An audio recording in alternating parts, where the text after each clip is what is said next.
about now.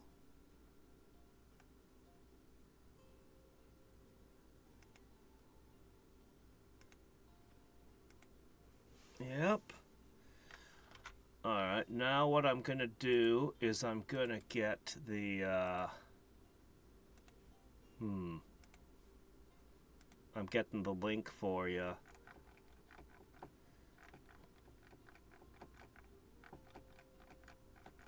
Oh my gosh, people talk so much in the Genshin channel. Where's my link?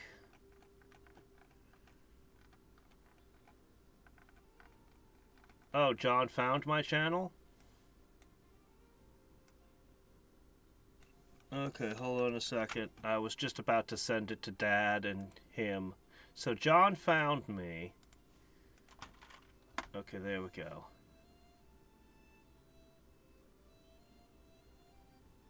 Okay. Let me know when Dad... Let me know... Yes, I did. So let me know when they both... Yeah, let me know when they both find the stream. I just did. Over Discord. No, I sent it over the... the group.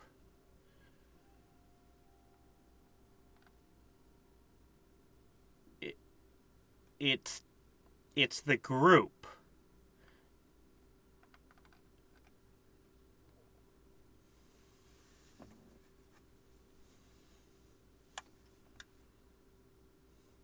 Okay.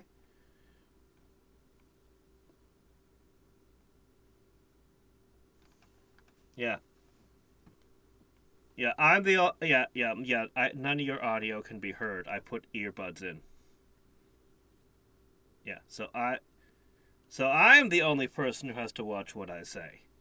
So anyway, has everyone got the thing?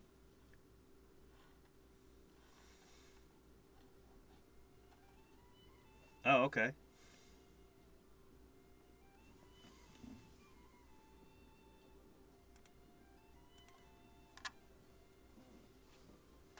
Okay.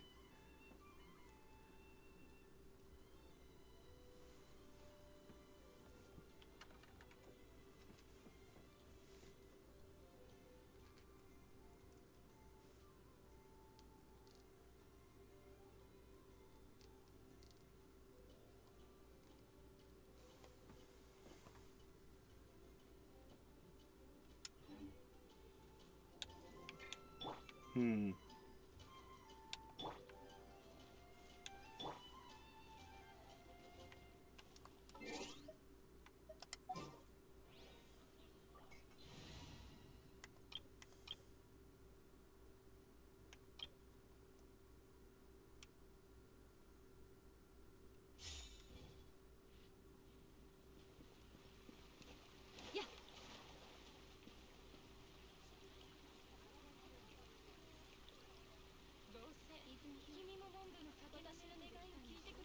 Well, it's fine. I can wait till you guys figure out your audio issues.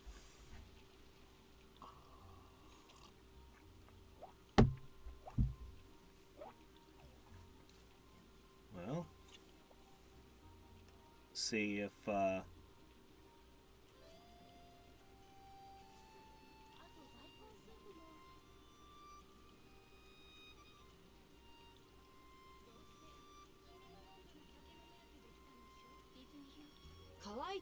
is anybody else receiving audio, or is it just him that's having the problem, or is everyone not getting any audio?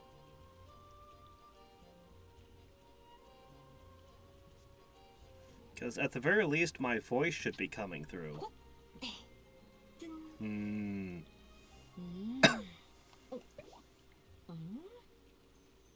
Oh, you do hear me. Okay, then. You are getting audio. Oh, okay. Well, you just need to figure out how to turn it up, then.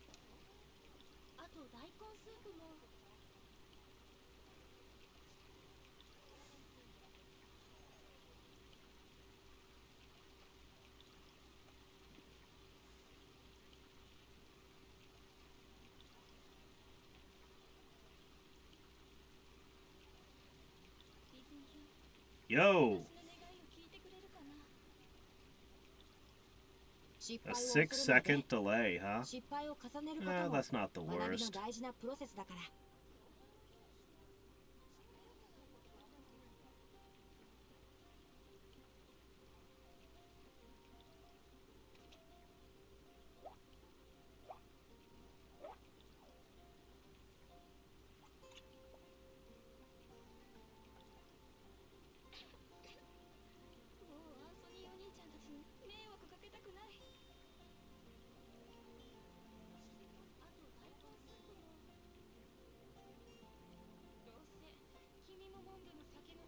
Okay, everything's good to go? Alright, so... right. So, this is... Oh, the game? The sound of the game itself? Alright, let me see. I haven't messed with the Streamlabs audio levels this whole time. Let's see.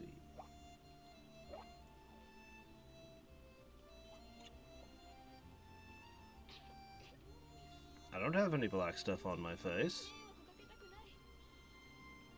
Are you talking about... I'm wearing a hat.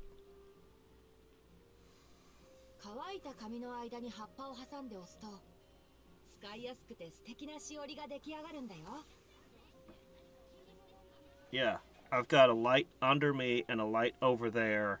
So, anyway, let me see. So, audio. How do I increase the game's audio as opposed to my own?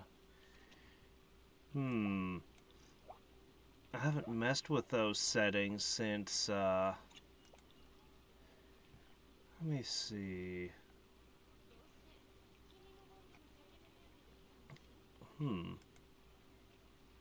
Weirdly, it's not under settings. What would it be under?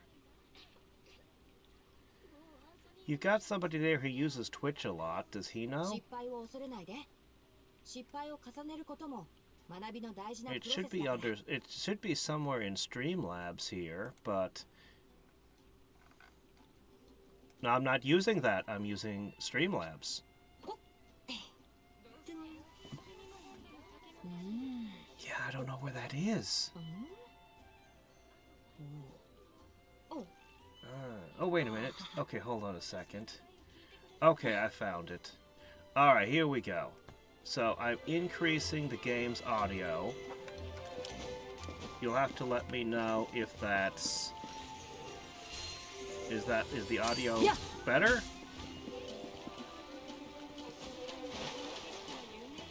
Okay, we'll go with that for today. Cool. Alright, so this is the game you've probably heard of as described as Chinese Breath of the Wild. It's been out for half a decade, and I've been playing it some lately. And it's literally got, like, the climbing, the stamina, and if I get up somewhere here...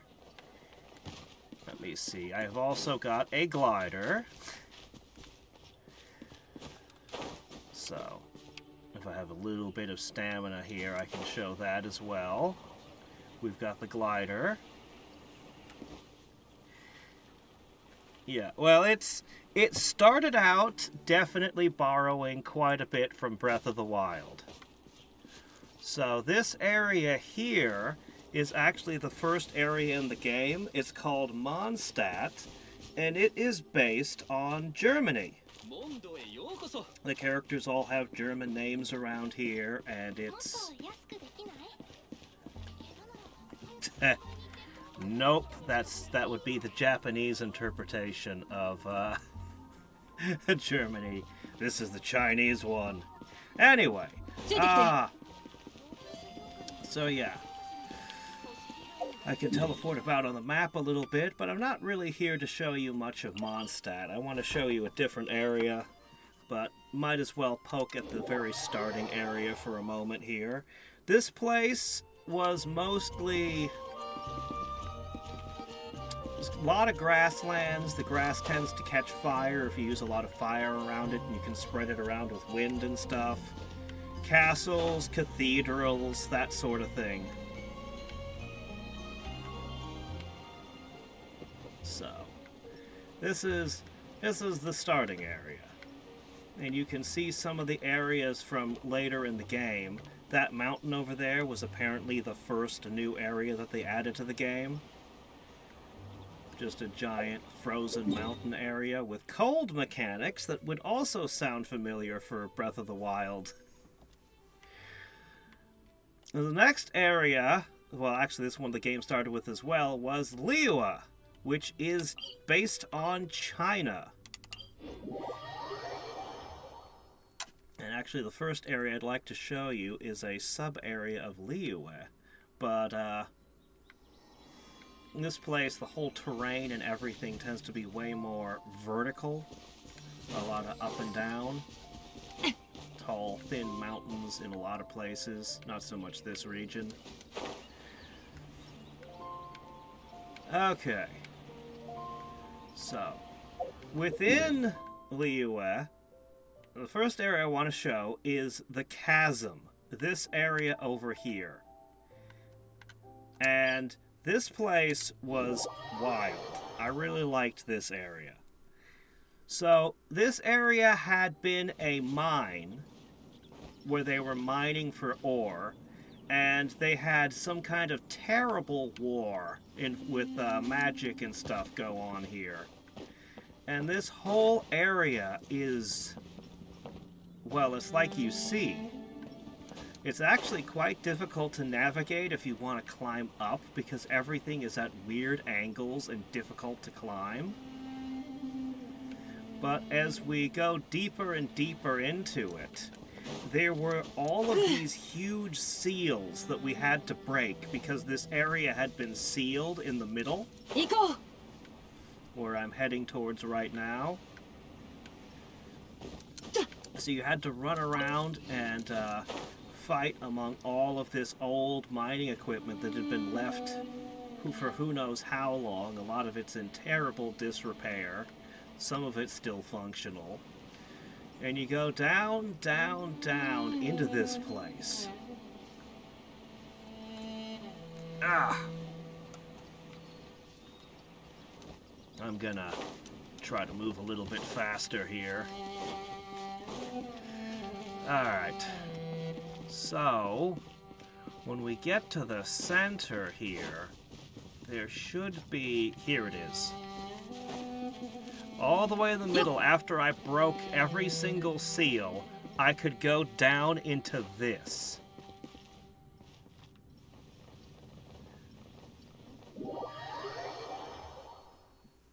And we were breaking all the seals because they were having all kinds of weird problems and things coming out of the area with earthquakes and stuff. And when we actually got down through the seal with our expedition party, we found that there were already a whole bunch of people in here that shouldn't be in here. That foreign agents were mucking around in this old place. We've got... that's not a foreign agent, that's one of the Liyue guys. Anyway, it would eventually turn out that they had found different tunnels and ways to get down here. And they were stealing everything not nailed down and doing all kinds of stuff. This place was originally a lot darker when we first came down here. We've actually resolved a bunch of stuff. There's not going to be a whole lot of treasures because I've taken... You know, I've already played through this area. But, it's a completely separate area, and we're just going to kind of go deeper into it for a bit. I think this tunnel was originally closed off. I think I smashed this place open.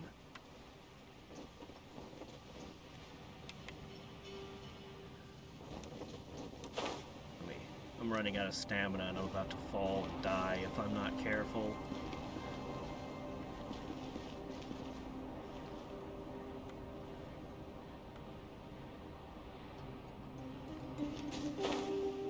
Okay.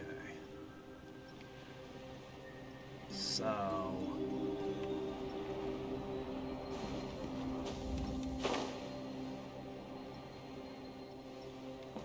This place has so much verticality and so much depths to it I think... Well, I'll just let you come to your own conclusions on it. So...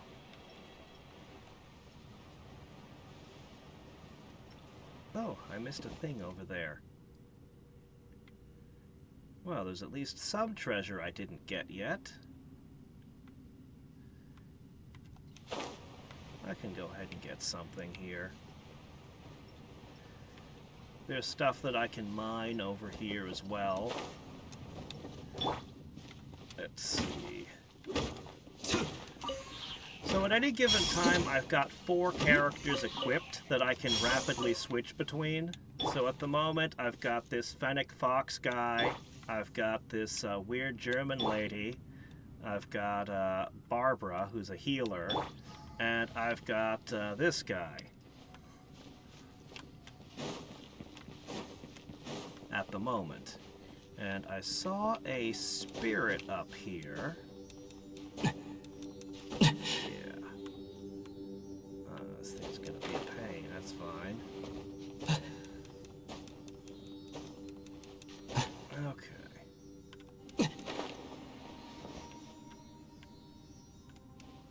Oops. Oh, no, no, careful. Alright.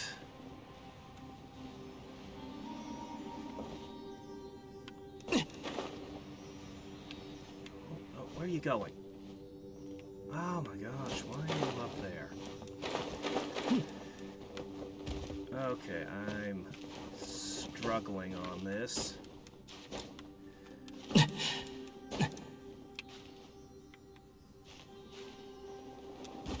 Alright, I can get up like this, I think. Nope, this is a difficult spot.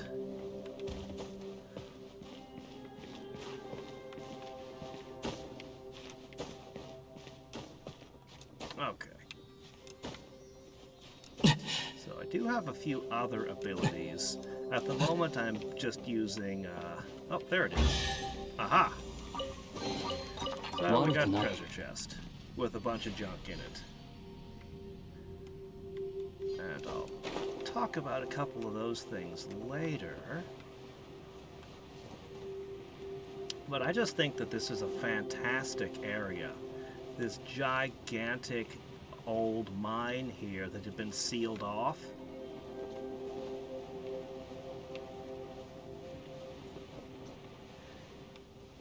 Yeah. But among the thieves and criminals that we found down here stealing everything, we discovered we needed an explosives expert, and we found this con man that the other criminals had stuck in a cage. And we freed him and recruited him, and just about everyone in our group at the time, the other characters, hated this guy because he was a snake oil salesman. But he did know about explosives, so we use him anyway. We're going deeper and deeper and deeper. I think you can tell we have been going down this entire time. Like, we are still going down into this thing. So the reason we needed an explosives expert was because before the place had been sealed, the miners had collapsed one of the tunnels to keep whatever terrible things were down there from getting out. So...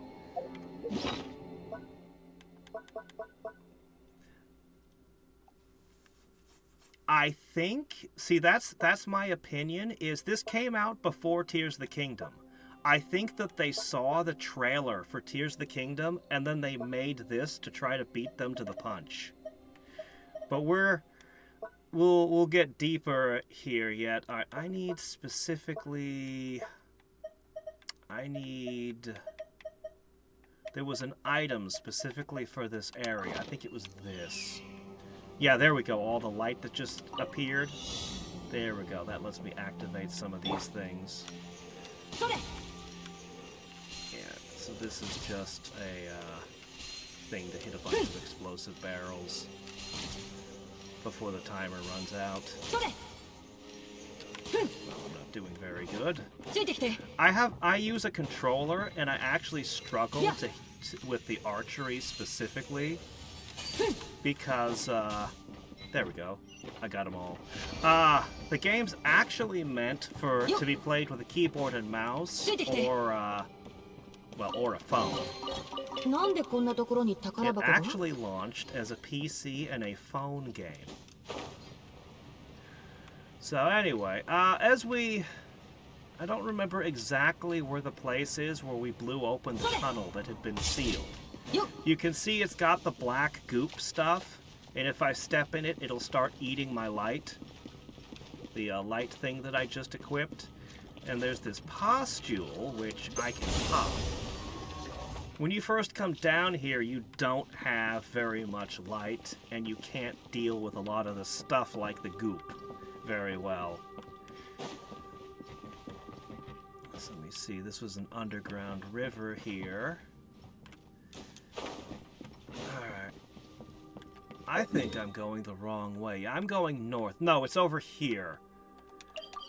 Yeah, we want to go this way. This is where the tunnel was. Okay. Down here.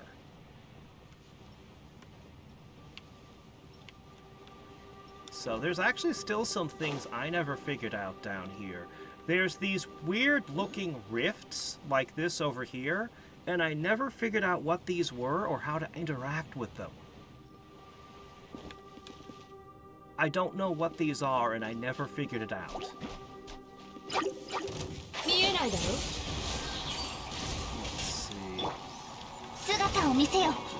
Just take out some random slimes here for a second.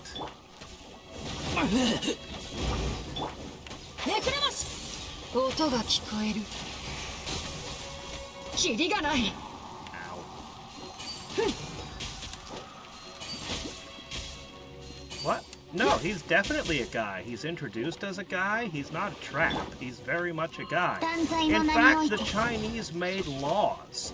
The Chinese government literally made laws that men have to look like men. Believe it or not. Yeah, no, he's not supposed to be feminine. He's a ranger, and he lives out in the woods, and he's actually kind of a scholar as well. His character. He's a character I'm still trying to figure out how to build. I'm not very good with the dendro element yet. My other teams tend to be built around fire, ice, and electricity. Yeah. Okay, so here it was. This was the spot that we blew open to go deeper into the tunnels. And this is going to be where we're going to stop seeing all of these criminals here. You can just ignore them. So this was already a pretty big area that I've only shown a bit of. But as we go deeper in, now it's going to start to get a little different. No, they don't scale with your level, but they are scaled to your world level, which sort of. Kind of.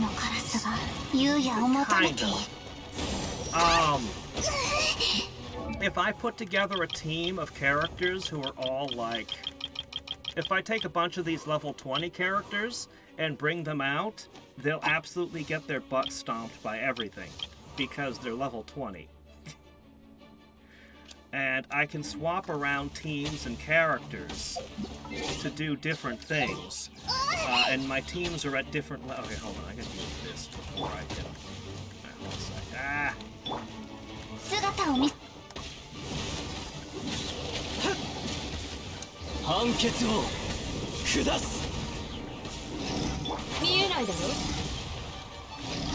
Ah!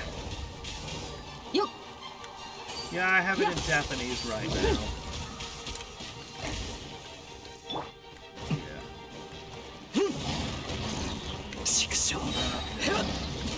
Yeah, I kind of warned you that going this way, things were going to get a little spicier.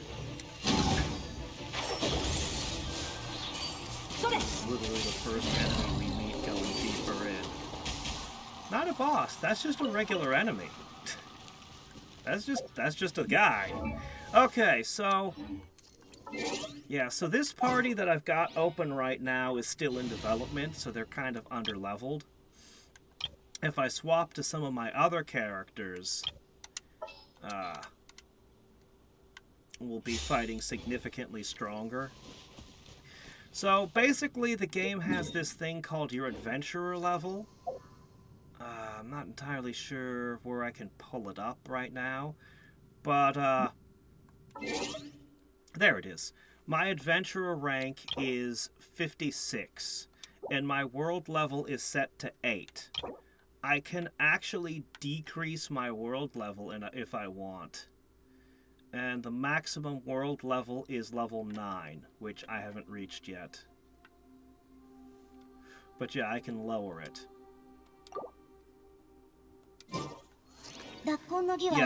Yeah, you get more stuff the higher the world level.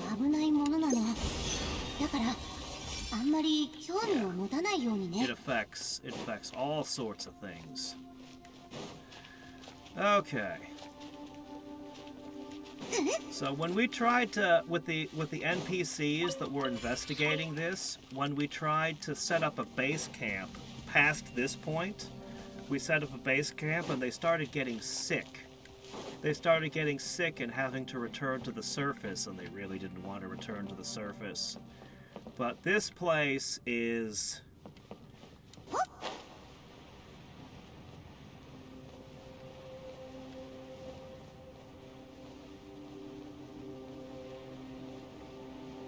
I can't quite hear what you're saying.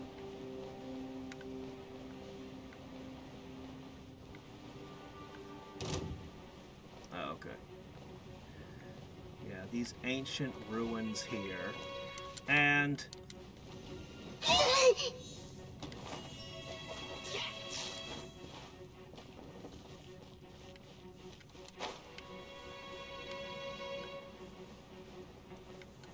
so, we're going in yet deeper. Deeper, deeper, deeper. All the way down to here.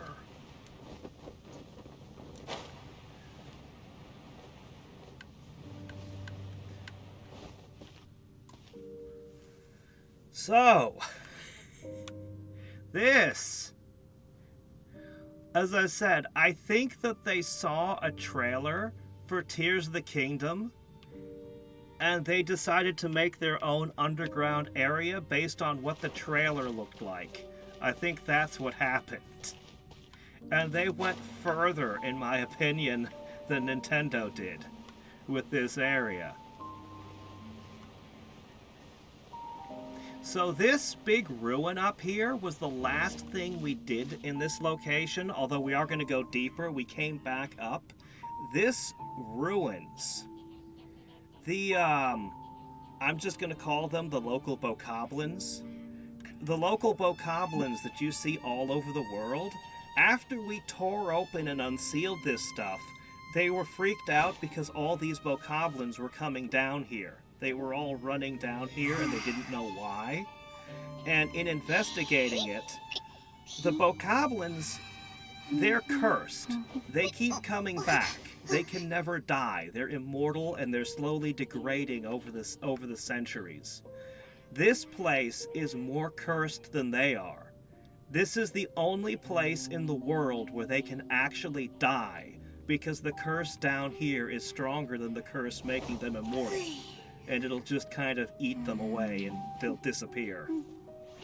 And when we explained that to the local authorities were all like, oh yeah, okay, we're not gonna mess with them then. They can go down there. We don't mind. So that over there is one of the things we left as a beacon with the survey team. They left a bunch of devices like this to gather information at points. Before you could go deeper, you'd have to run around and plant a bunch of things like this. And then come back and collect the data later. So there's a few different ways we could go. There's actually a lot of stuff down here. Some of the enemy agents had been trapped down here before certain events on the surface, so they had been cut off from food and supplies, and were still trying to do their mission down here.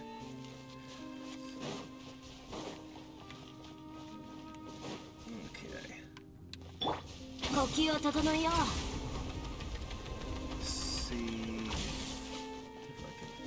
my way around here. This long, snaky tunnel should take us on... Oh my gosh, is that a quest I didn't do? Oh, I'll have to mark that for later. Okay, this should be where... yep, this is the base camp. So, we'll just mark this for later. You can put pins on the map, just like in Breath of the Wild, when you find stuff. So, they are trying to operate the mine again after I've exorcised some of its problems.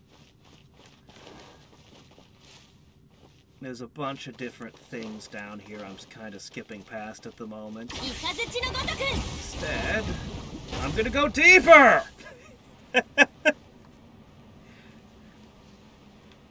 It just goes more. So, this is down where you start finding out what it was going on down here. Why this place was so cursed. The surface up where they had that army that fought, there were some people who their ancestors had been heroes that had fought, and they had died down in here somewhere, and they wanted to know what happened to them. So, you go down here to find out, and they had lured a whole bunch of the enemy down into this thing. And there's an area in here that I can't get back into, because once you go into it, you really can never come back out. It was really, really difficult to get out of it the first time. But a whole bunch of their heroes and stuff had died down in there to lure the enemy in. So this is actually touching on a different area, Sumeru, which is the nature area. Some of this kind of stuff is from that, with the mushrooms. There's a lot of mushrooms in Sumeru. So I've already mentioned, Mondstadt was based on Germany. Inazuma was based on Japan. Liyue is China. So the next area over was actually India. Then the areas that I haven't really explored are France. It's a steampunk France area. And honestly, I can't tell you what that is. It's got cowboys, but it's also got like tribes that are definitely not. It seems to be kind of different Pacific islands and things. I'm not entirely clear on it. I think I took a wrong turn somewhere. Let me try... Oh, I meant to go this way. Yeah, I wasn't trying to get into the area with the big mushroom. I was trying to get... Yeah.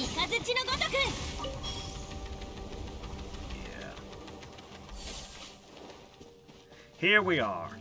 This ancient door. This ancient door. Because you saw a bunch of ruins and things. Yeah, you saw a whole bunch of ruins and things, and then we went in here. Yeah. The Russians had actually gotten this far with their stuff. They still have a logbook here from when they were messing around with this stuff.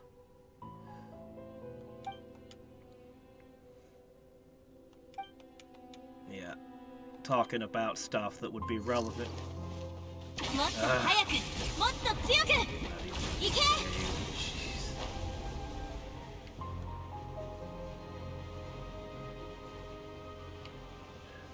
Nope. Okay. Yeah. So the ancient civilization that built built the ruins down in this place is one of the big things. Figuring out what happened to them, why their civilization fell, because it seems to be tied up in the forces that are threatening the world at this point. Except that it looks to me like all of the powers that be are all worn out in this world at this point. They're not at all what they were in the distant past when they fought this crap previously. And the Abyss and whatever's going on with it just keeps relentlessly trying different things to destroy this world over the ages. So this is all the way as far down as we can go. Under this is that area I mentioned that's almost impossible to get out of. And that there seems to have been done by I think by the ancient civilization. They put that there as the final seal on this crap, or this was their seal on the stuff. And stuff had been leaking out from here when people messed with this thing. Nope. Yeah. But yeah, this area, I really appreciated it. There's a lot for just this strange little area. There was a lot down here, entire sections. I'll show one other thing. I will show the boss. Yeah, this was another area of it where I had to go around and ring bells and do things down here in these ruins.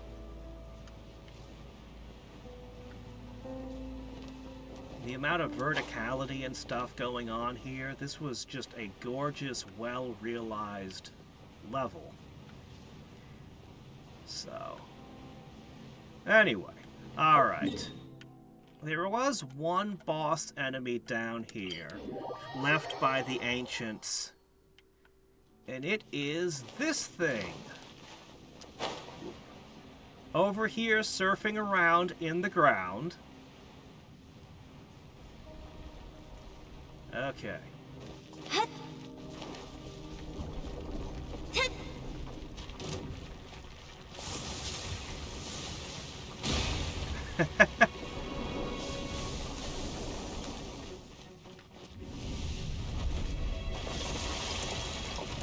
Yeah. That's the excavator. Oh, I thought Onyx too when I looked at it.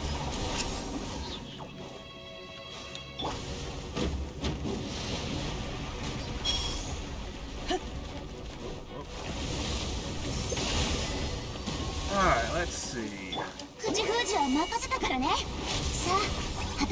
Molly, a bunch of characters trigger their things. Specifically, this party is built entirely around the lady with the motorcycle. Basically, everybody else in the party is setting up so that she can do that with the motorcycle and crush the thing with very, very high damaging attacks. I had another build around with the motorcycle lady with different characters slightly, where it was doing tons and tons of damage to the enemy while one person just kind of tanks the damage. Okay. So, as I said, I've already got all the treasures and stuff down here, so there's not a lot to grab anymore with my stuff all charged up.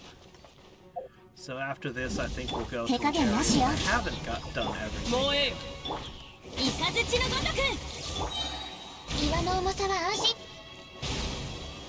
Yeah, you can see it's raining fire on the enemy periodically. That's what the motorcycle lady can do. Oh, I don't know. A little bit. A little bit more, maybe one or two more areas. I think we can go visit the Japanese areas for a little bit. Let's see. So, there was this other underground area which was crazy. I could poke this one for a second.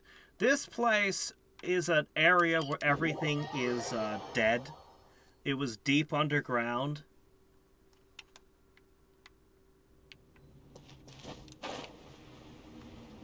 And everything was these floating islands in this void. All built around this giant lighthouse.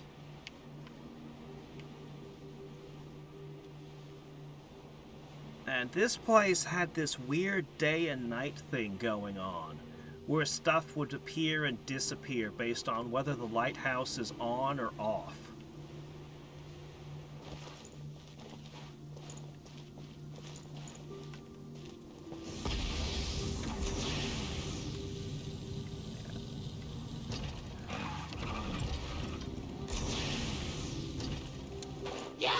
Go ahead and... Oh, no, yeah, no, the motorcycle is ridiculous. It angered a lot of the fans when they put it in the game, actually. And when I started playing the game, the motorcycle was already in it, and I was like, well, of course I'm going to get that. It's a motorcycle. She actually is very limited in how much gas she has for it right now. But if you go to where she comes from, she can use it a lot more. And it can literally just drive up walls. It can fly, it can go over water, it's the most... Yeah.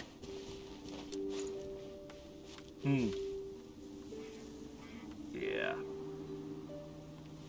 I kind of want to take time to talk about this area. It's all ruins filled with ancient mysteries and stuff, and there were a lot of phantoms and ghosts of people from ages past that don't know that they're dead. And if you tell them they're dead, they'll actually fade away. So, yeah, it was a whole thing here. There was an ancient research lab that was hidden that wasn't on the maps. This here is a maze. They have these down here. This place was pretty wild. Okay. And this place was underneath Inazuma, because this is where the people of Inazuma had originally come from. Alright, so talking about Japan for a minute here. This place has the worst ruler I have ever seen, I think, in fiction. That isn't being explicitly called a bad ruler. So when you first arrive in Inazuma, you arrive and you're not allowed to leave this ghetto here. It's just filled with foreigners and nobody's allowed to go any deeper into the island. But they had also, at the time, shipping was cut off, so people couldn't get back out either. They were just kind of trapped in this place. And so you had to do a bunch of stuff and get somebody to bribe officials for you before you could actually get any deeper into the islands. So, once you're able to go deeper into Inazuma, we've got a giant, we've got a shrine up on top of a mountain built around a huge sakura tree, which I'll go and show. The islands tend to be really small, but they tend to have a whole lot of stuff packed into every inch of them. You had some stuff related to these statues you could do. I'm gonna turn this fox into a hamburger. Hey. Oh, I'm not allowed to. That is a surprise. I'm usually allowed to kill everything. I am actually not allowed to kill the foxes. Ha! That is weird. So, there's one little village here that had a surprising amount of problems and things with it. that needed resolving. There's this Tanuki forest over here with a bunch of Tanuki that were petrified in stone forever. So these are, well, they're trapped for all eternity as statues because they pissed off somebody. Yeah. Some powerful spirit or something got very angry at them. I forget the exact details. But there's still some Tanukis. Not everyone was petrified.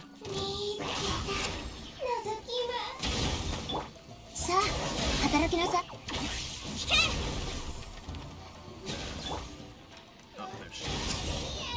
These ladies like to summon these little mosquito things.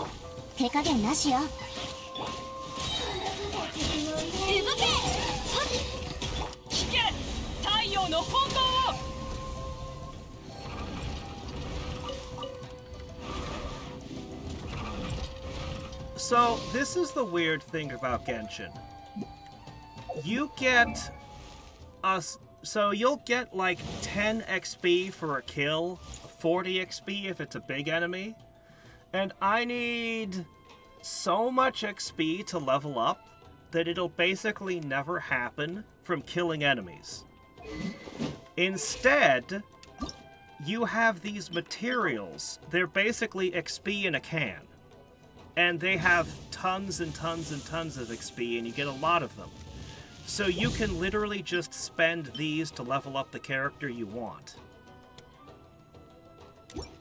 So if you get a new character, and it's a really hot character that's powerful that you want to use, you'll pour a bunch of XP into it through the, through the XP in a can, basically.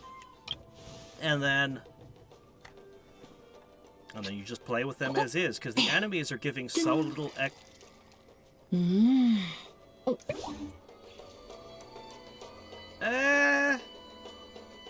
you're gonna get a lot of it. You're gonna get a lot of it. You're not really able to farm it infinitely, but you're gonna get a lot of it. Every treasure chest, everywhere you go, all of the events, they're constantly giving you more of the XP. These are the events that are running right now. This one is only up for 1 week. I have 4 days to go and fight some bosses over here and get however much I can get out of it. And let me see. Here's the prizes for based on how many bosses and how far I go. This is the currency you use for pulling new characters. This is obvious, and this is the XP right here. And yeah, there's more of it over here. There was more of it over here. This resets every month. You can see all the XP on this thing. As I said, every treasure chest tends to have some XP in it. You can talk to people in the town, and if you'll talk to veterans and things, and you'll randomly get a bunch of XP from them. Hold on, let me put a marker here. There's the reputation board with bounties and stuff on it, which you can only do so much of per week, but it's over here. Like, you'll never have enough XP to level up all your characters, but you'll have a lot of XP. Okay, so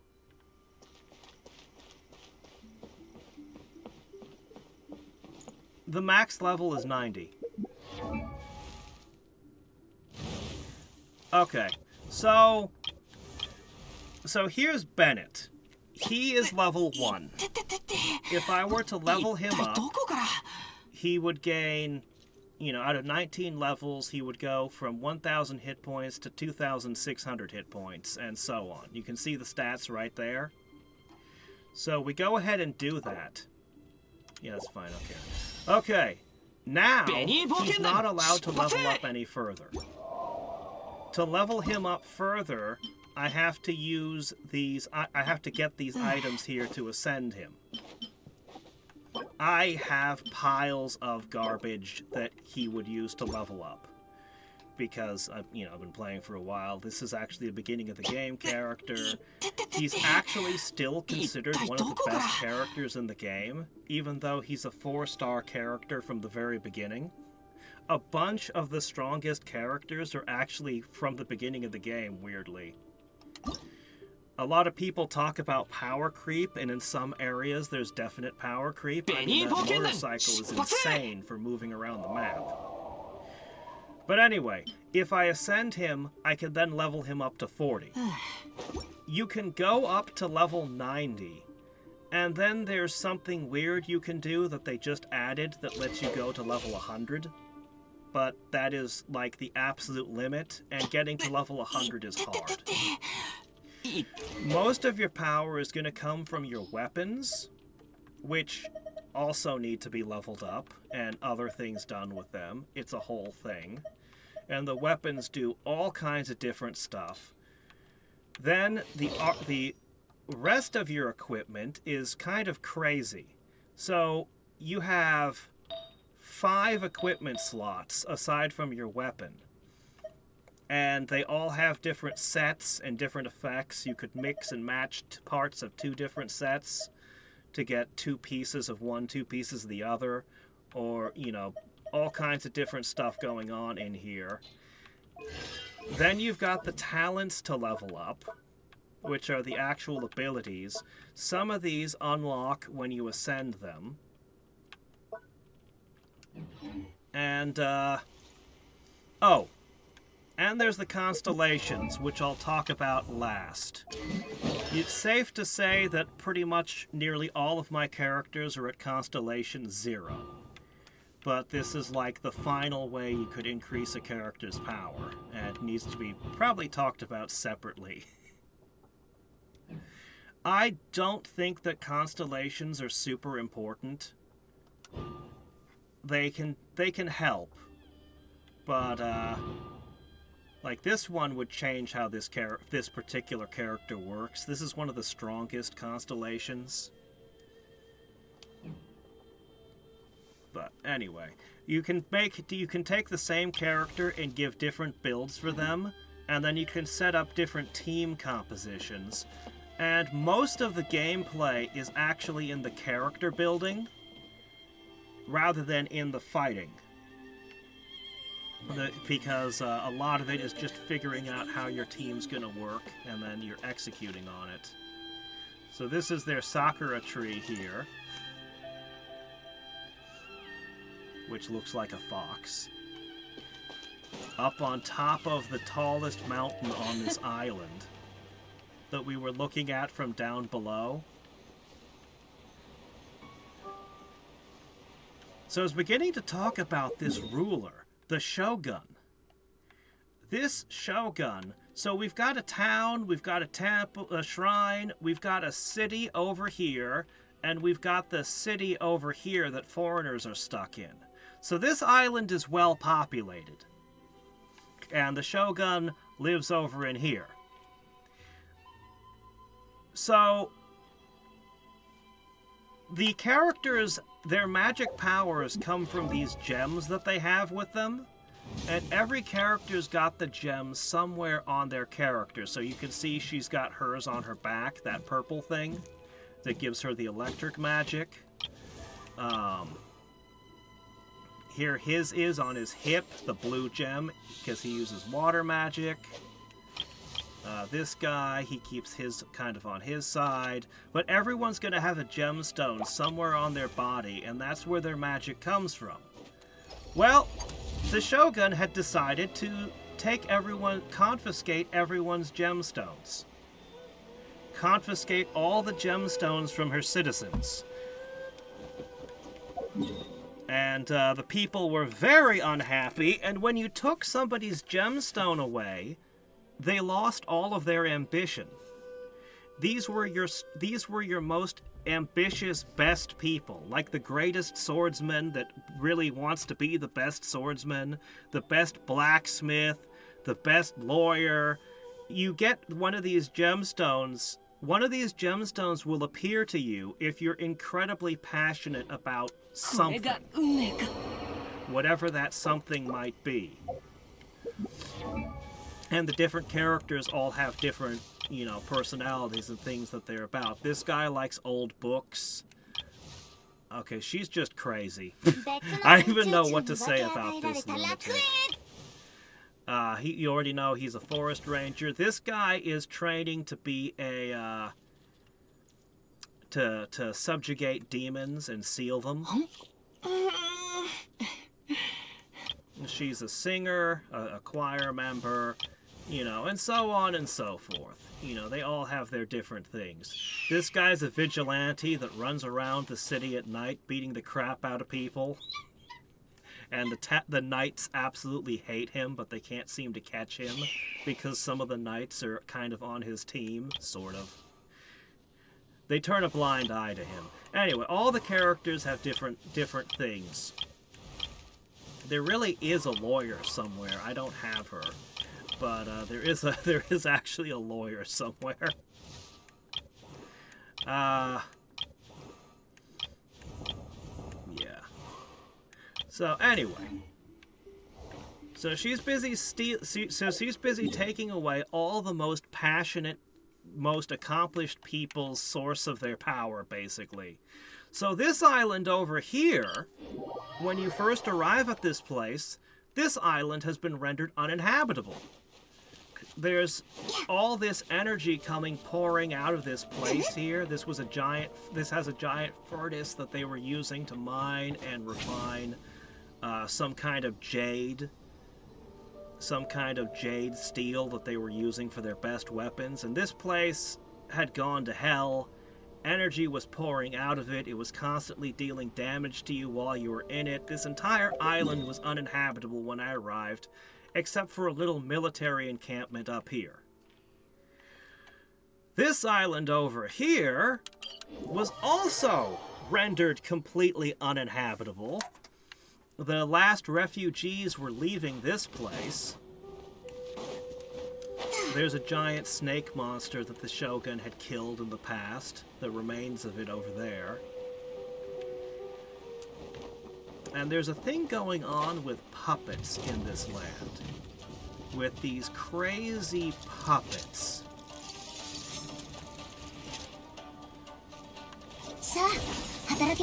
There had been some great master in previous times that had made these incredible things. So, I'm not gonna fight this guy right now, but he's... Oh, ow. Okay, so already we've got 2 islands that are uninhabitable. Well, then we've got this island, and it's in open rebellion. And they're literally at war with the Shogun when you come in. So this island, the armies are literally fighting between this island and her island, and they're fighting out mostly in places like this. And in these sandbars here. Okay, well what about this island over here? Well, this place is also uninhabitable and in ruins. And it's had this giant thunderstorm. It's actually calmed down some, but it was completely out of control when we arrived. And all you'll find in this place is the ruins of cities. So those are some ruins over there.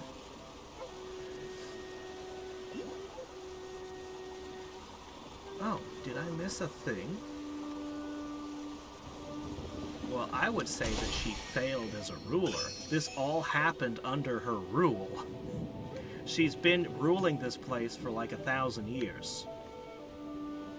She's been ruling this place for like 1,000 years. Yeah, so this whole place is uninhabitable. And this place over here was filled with fog and ghosts. just ghosts reliving their last days over and over again in this place. And I'm like, holy crap.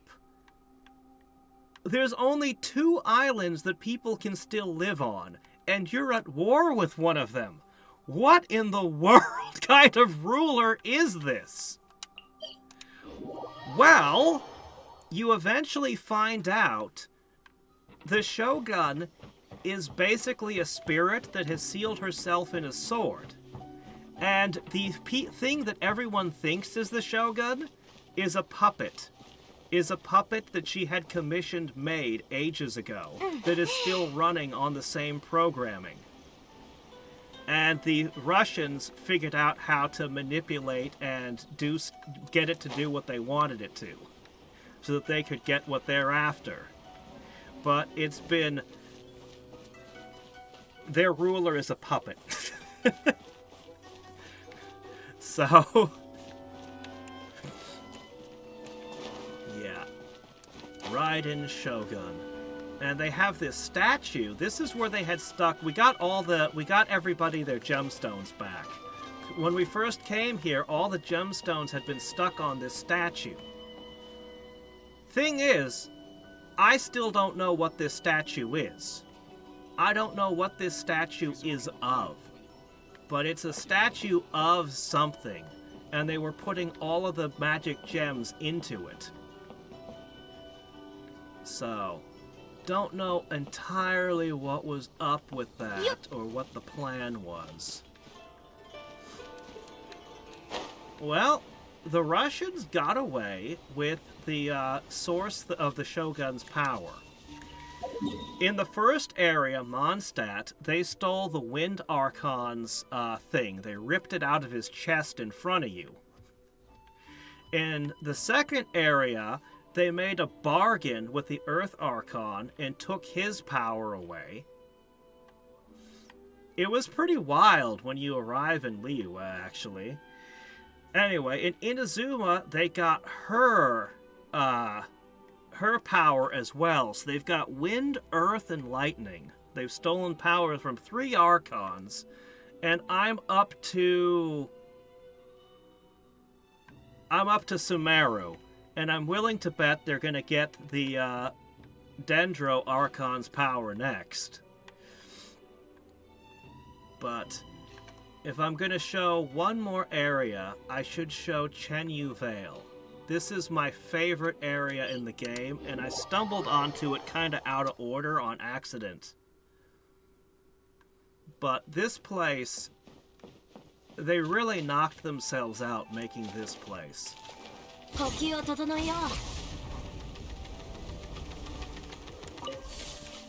So,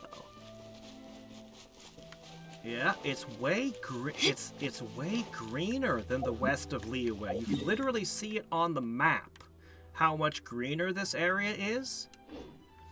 They've got some spirits and things related to it, and it's where all the tea is growing.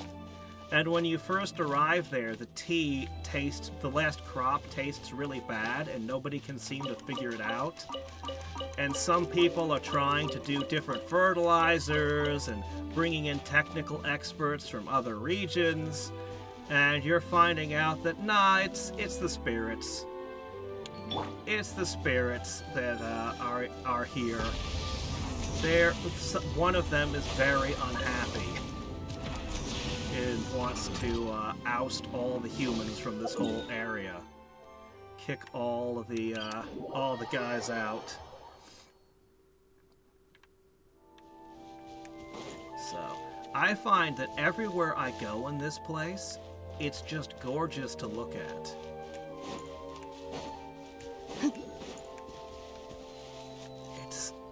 Yeah. I'll show a couple of its unique mechanics later.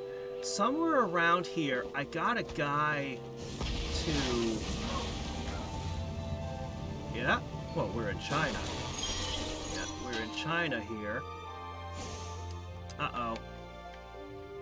Okay, I remember now. For a second, I forgot how it worked, because I haven't been here in a while. Okay, what I want is...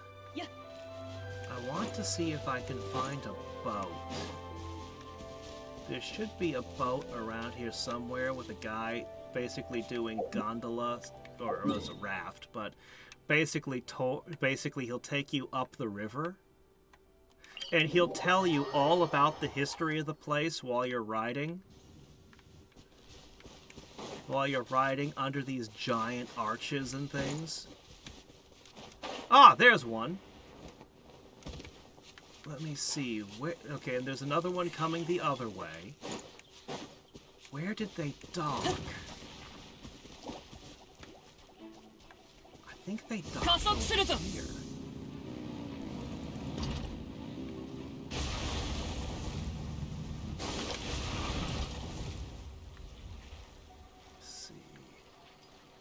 Yeah, I think it's that dock right there. I think that's the place.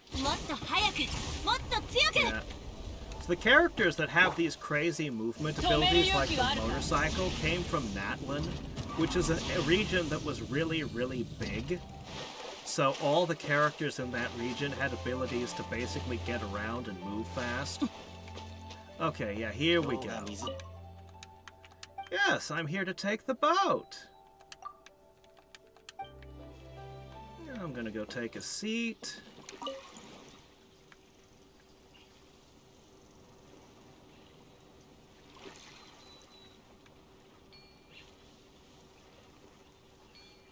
If I want to, I can jump out of the boat, mess with stuff, come back into it. If there was something else.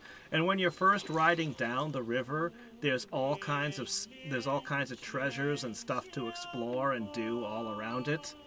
But I have cleared, let me see, 82% of this area, 90% and 97%. So I've gotten most of the stuff that's available around here. Not all yet, but I got most of it when I passed through. I'm usually happy if I get about 85%-ish. I feel satisfied.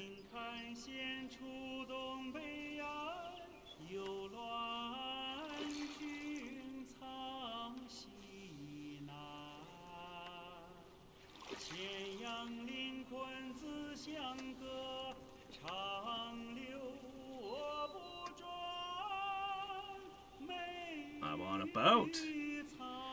Yeah, no, when I first came here, I got on the boat. As I said, the guy, the first time you ride, he tells you all kinds of stuff while you're riding.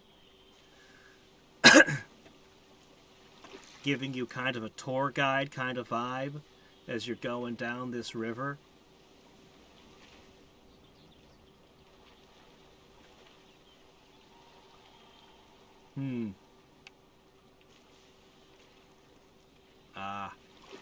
Yeah, I remember that now.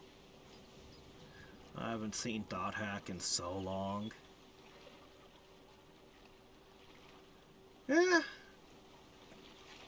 Yeah. I liked the PlayStation 2 games, but they go way too long. It shouldn't have been 4 games.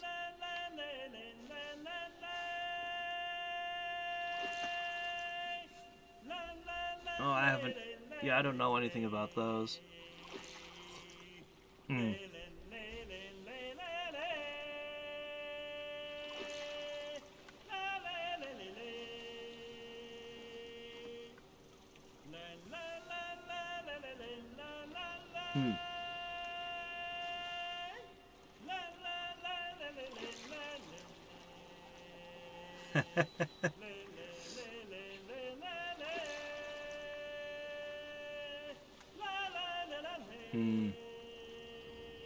Yeah.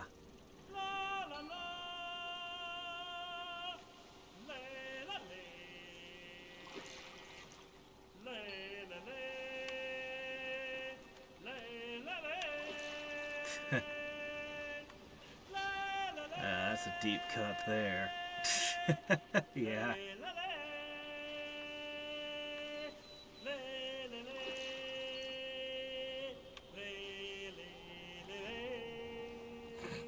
I only remember the first few episodes.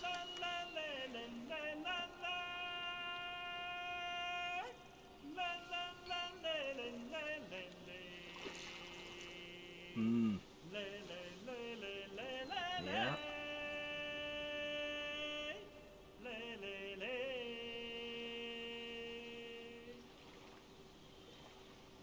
Well, they tried to build around this mystery of who Subaru was and all that stuff. Yeah. Uh-huh. Yeah.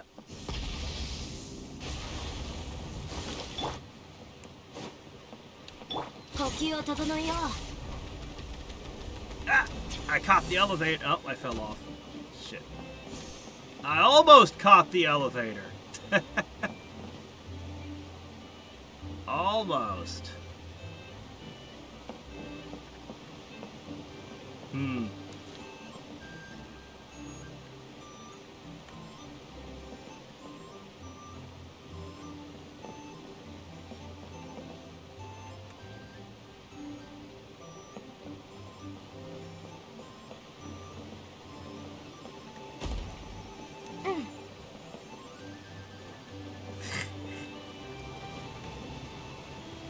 Expected behavior.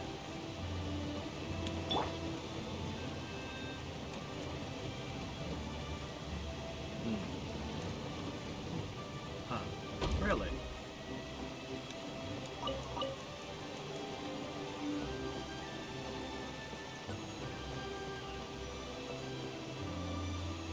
Hmm.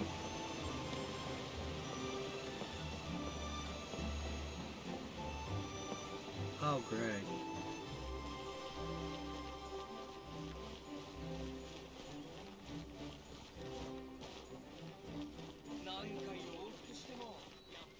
Whoops, cut to credits.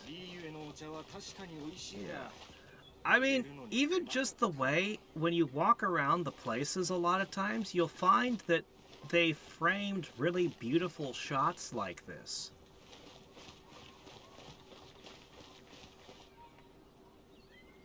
Yeah, Chenyu Vale is my favorite area in the game that I've seen so far. I just find this whole area to be beautiful.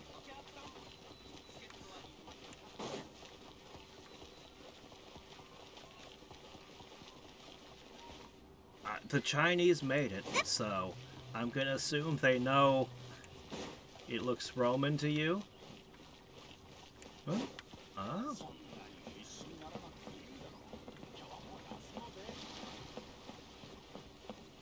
Hmm. Huh.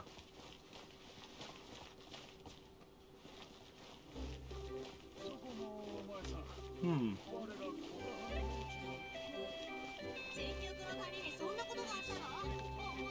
Yeah?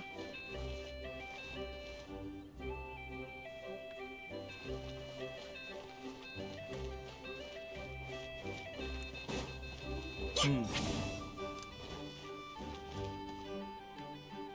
Yeah, they like to set stuff out to dry on their roofs, too.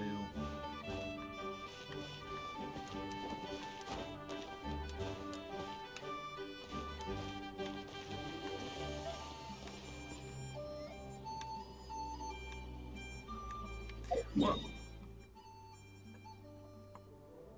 this is the capital here of China, of Liyue. They do a Lantern Rite Festival every year, which is their big event. Is this more what you're thinking?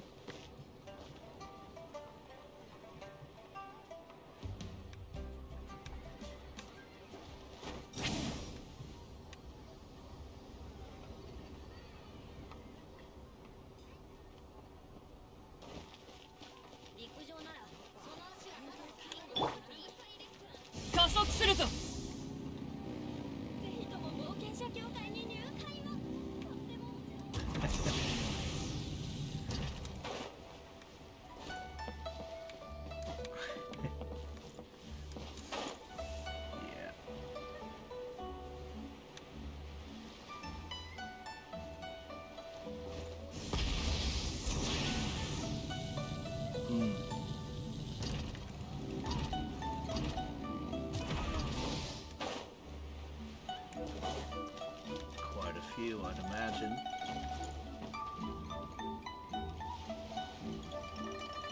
Yeah.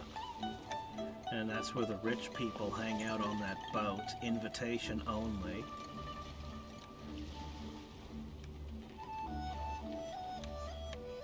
Well, I'm talking about that one over there. With the rotating thing on top. It's got paddle wheels on it.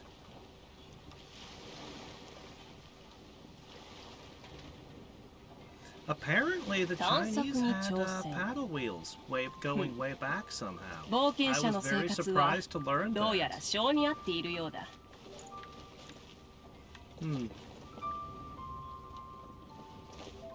Yeah.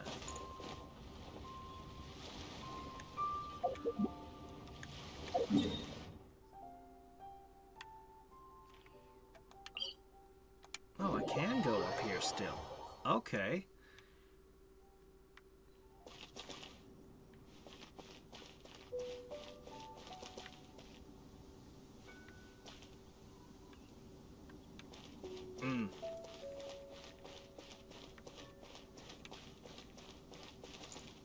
Yeah. This is where their most rich and powerful people live, all the way up here on this flying chunk of dirt. They literally, they do this information gathering thing where they get all this information, and then the lady that rules this place tears it up and throws the fragments to the wind, and merchants fight and kill each other to get a hold of just fragments of it, because it can be so valuable to merchants. Their insights on what will and won't be valuable next season and stuff like that.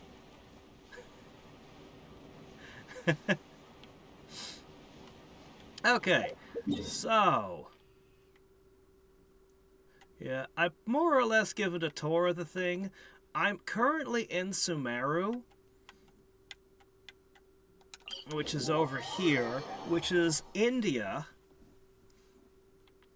But it's also like the place where the frickin'... yeah. I told you I mentioned there's a lot of mushroom stuff in this place.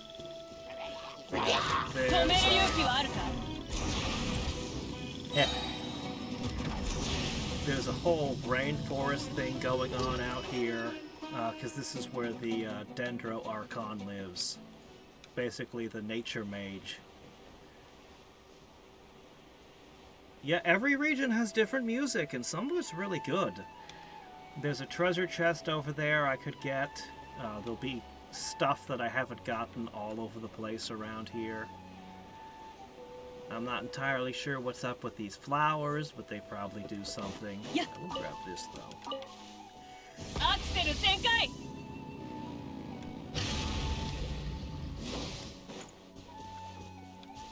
Yeah. Yeah, each region's got its own stuff going on. This place has the biggest this place has the biggest university, and they've all got some kind of tree.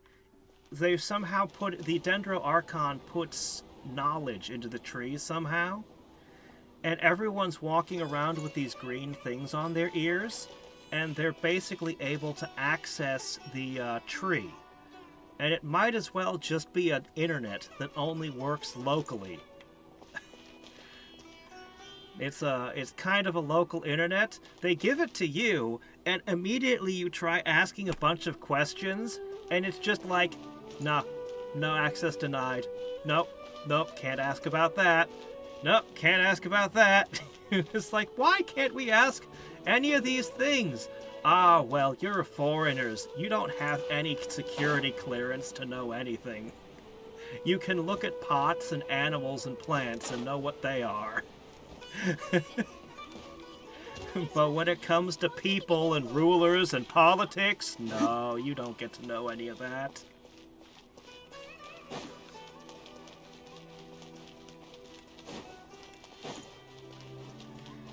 Yeah, it's... Yeah, the nature dendro, nobody sees her anymore. So the university basically seems to be in charge. They're bullying people and taking more or less what they want and stuff, and deciding what does and doesn't matter, what information people can and can't have.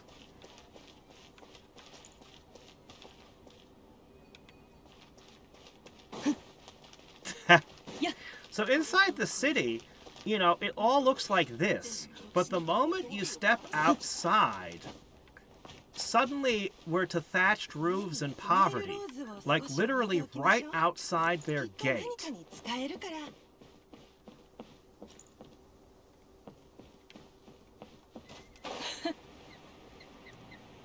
Yeah, you know, the moment you step outside, it looks like this. And it's like,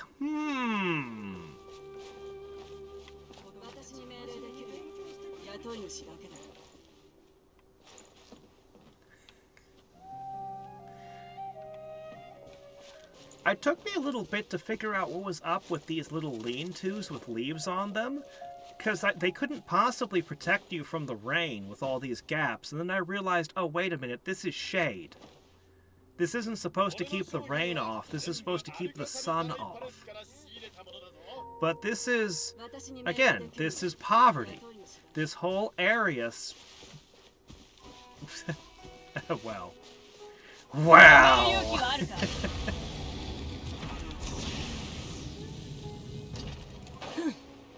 Yeah.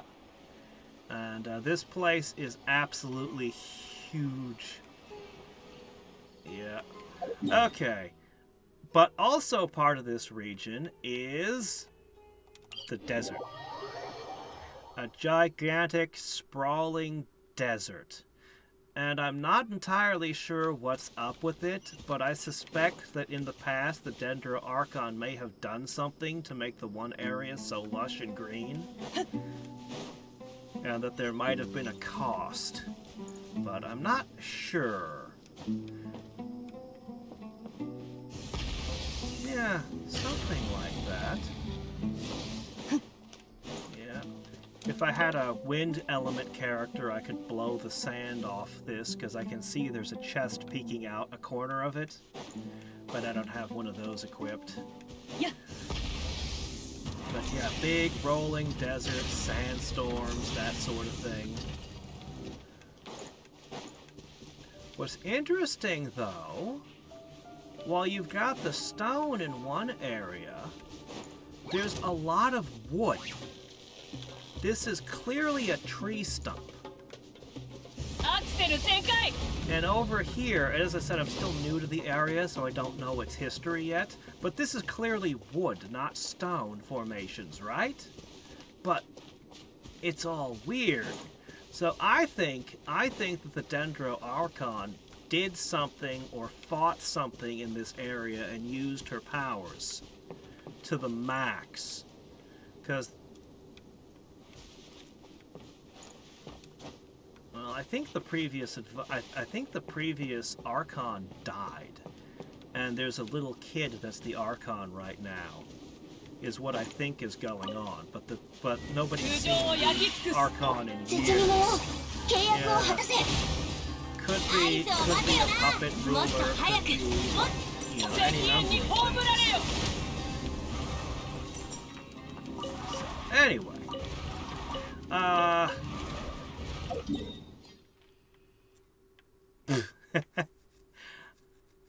Okay. I have only... For some of the characters that I pulled, I had to go to Fontaine to get things. I mentioned this is kind of a steampunk France area. So, no, I don't want that. I want this. Okay, there we go. Teleport to that. I just want to poke a couple more areas, and I'll show one boss fight.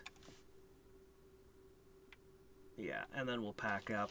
But this city is worth seeing a little bit of, because this area...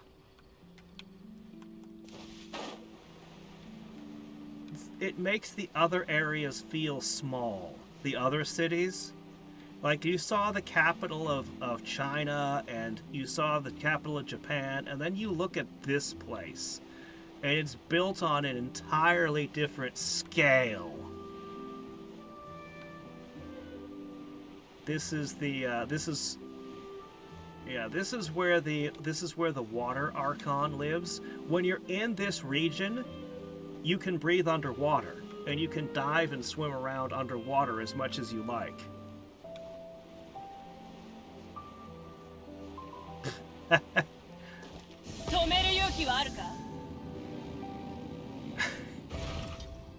Yeah. Yeah. Well, there's no Eiffel Tower. There's no specific landmarks. There's a lot of patrolling mechanical things. Really? Oh, you gotta be kidding. There's sewers to this place. I don't remember how to get into them, but I went down into them once. Oh, here we are. Yeah. The sewers. Because you can't go to Paris without going into the sewers. And there are people living down here. There are people living in the sewers under these terrible patchwork tents.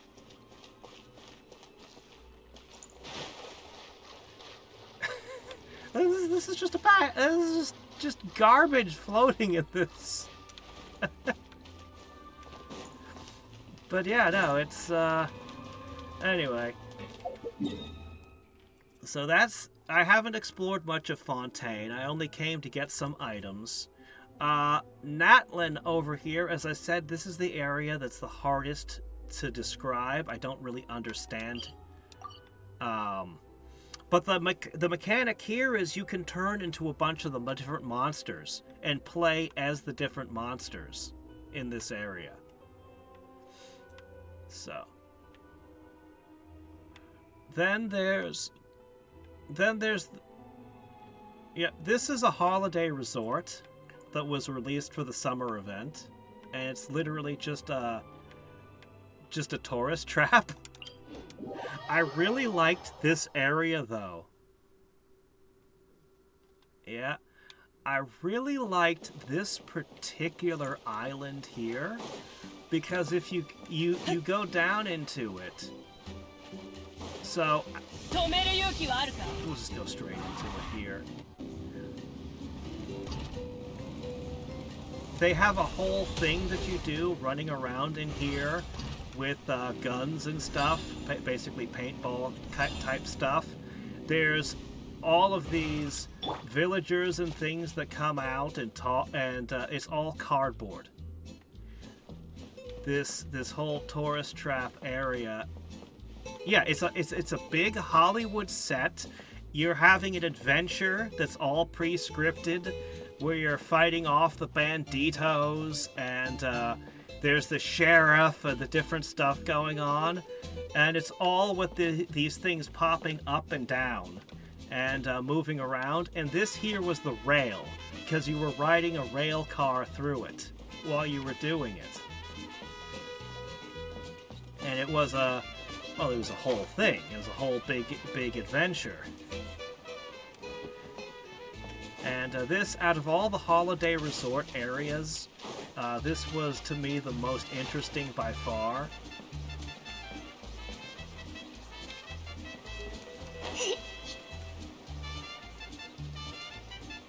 Yeah, all the clouds and the sun and everything. And then you go off course and you find some terrible stuff related to people who went missing in a collapsed area. And you fight some terrible things. Anyway, yeah, this area was very cool. The last area in the game that was released recently is Nod Cry, which is based on... Oh, it's somewhere in like the Sweden, Finland kind of area. They're going to be releasing Russia next. Yeah, this place, you can see the ground is all of the steel plates and everything. This is actually... Yeah, this place, they have a lot of magnet stuff going on. They've got a lot more. They got a lot of machinery again, but it's not the. You saw how elegant the clockwork machinery was in Fontaine, and over here everything is really rough around the edges and rusty and just, you know, looks like this kind of crap.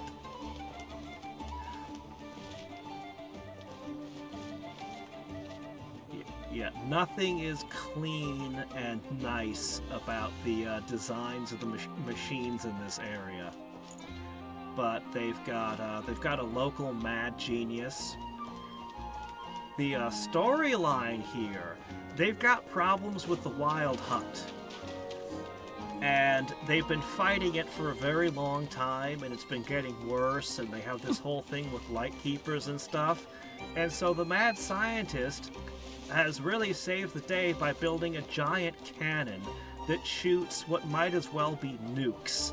So wherever they cite a problem with the Wild Hunt, she just nukes it for them. And this was working great until we found out about this one guy that was becoming more and more of a problem, the lead villain of this area. And this guy was immortal. And what he'd do is he'd go to where they know it was gonna nuke, and he'd just get nuked. And then he'd piece his body back together, having absorbed some of the power from it. And he kept doing this until he became very dangerous.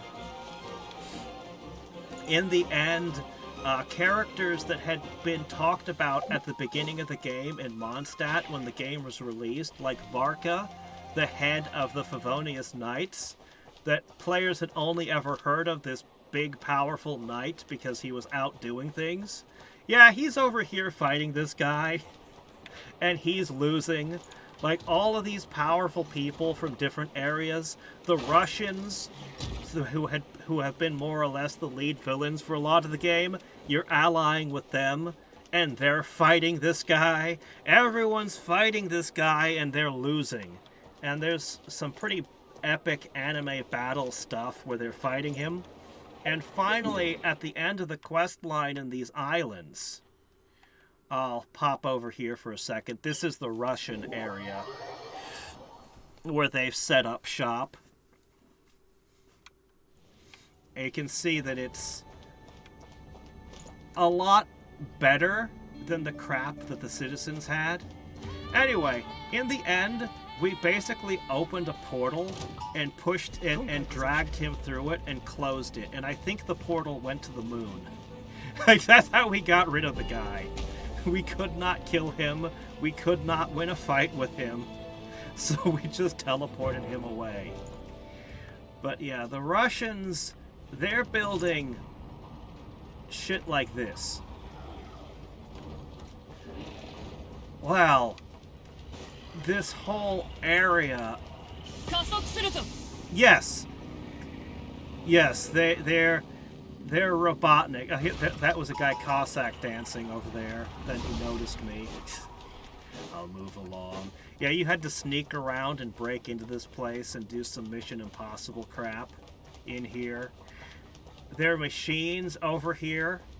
You fight these things.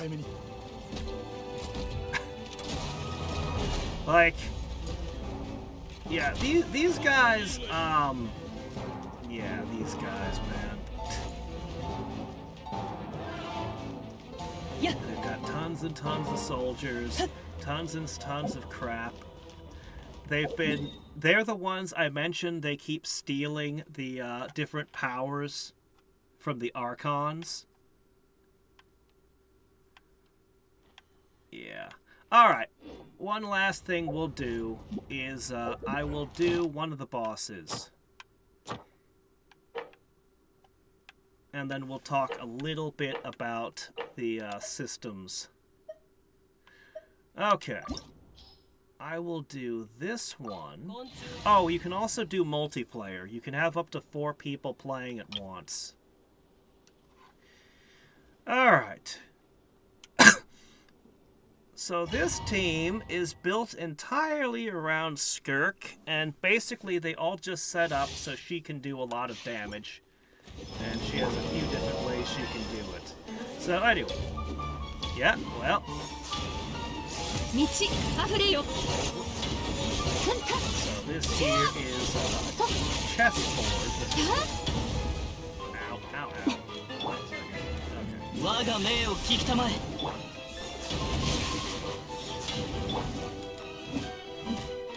ミュージックスタート。Yes, well, the king is a problem here.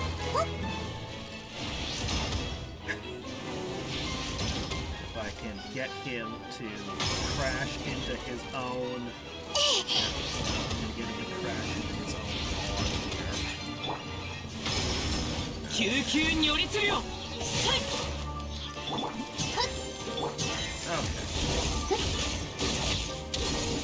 Okay.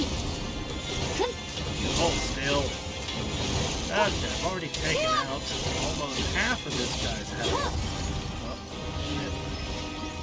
Rooks, knights, all the different chess pieces. Pulled out a bishop.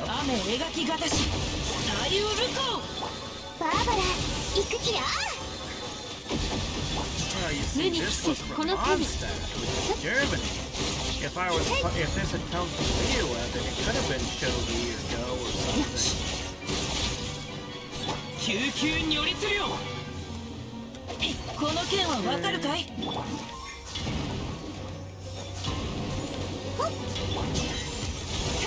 Okay, he should be pulling out the queen in a second.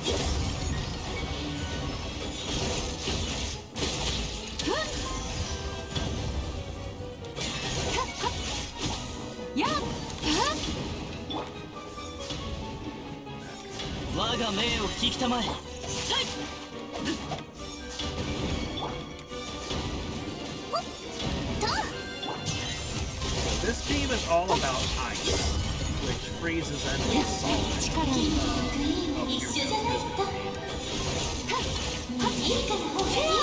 Oh crap.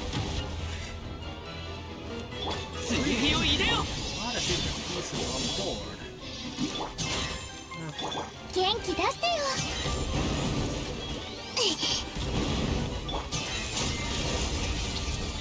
Once we beat the queen, the king is basically done, and then we can actually start the real fun.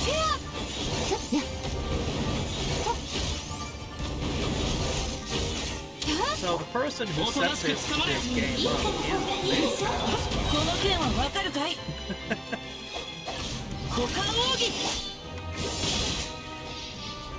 It's a character fans have been waiting for apparently a very long time. She's the mother of one of the 5-star characters you can get. And she's finally going to be released sometime in the next couple of months. Okay.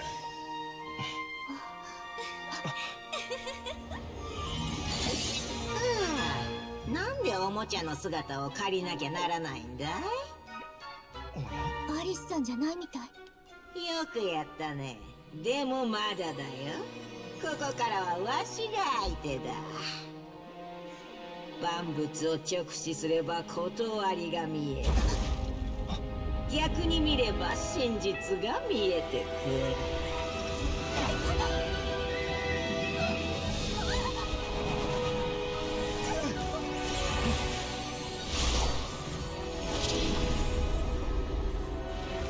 大丈夫かい？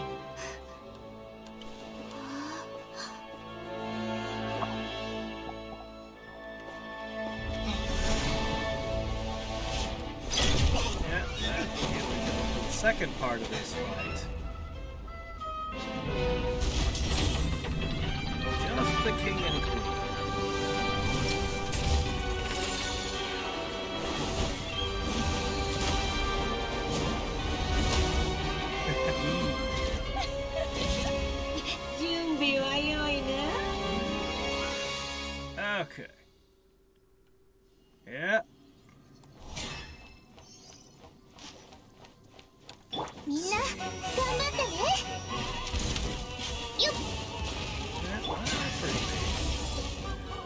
Pretty tall compared to us.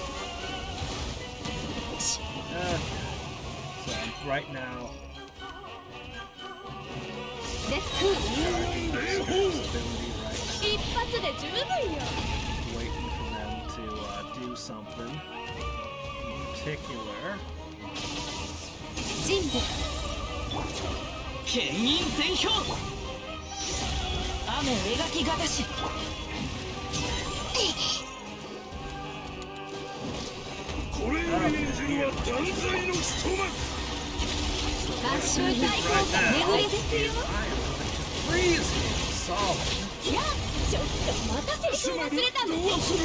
Yep, I just interrupted him by freezing him like he knew what he was doing. 救急如律令我が命を聞きたまえ封印厳禁 Otherwise, I'm mostly just keeping my abilities and charging stuff up here.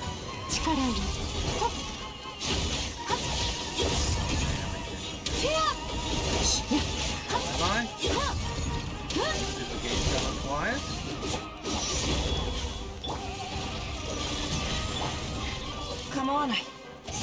Oh, sorry. I'm having to be a little bit focused on it. Okay, he's trying to charge. He's doing. Okay, I froze her, and then he slams into her to interrupt her. よう豆立ち去れ牽引全この件はわかるかいミュージック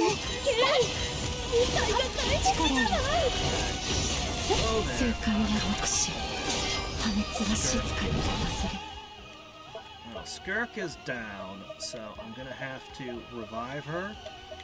But the thing is, when I use a revival item, here we go. I'm not going to be allowed to do another revival for 2 minutes. And there's a limit to how much you're allowed to use for healing items and things. It's all actually limited. Which is something I said for years about Breath of the Wild, is it just lets you stop a fight in 500 rounds. And I always thought that they should have limited that.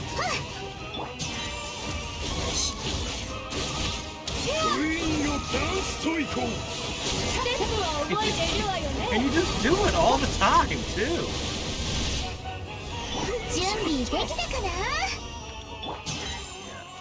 I think this party would be more effective if I had somebody who could put up a shield. This is actually a party I do intend specifically to rebuild.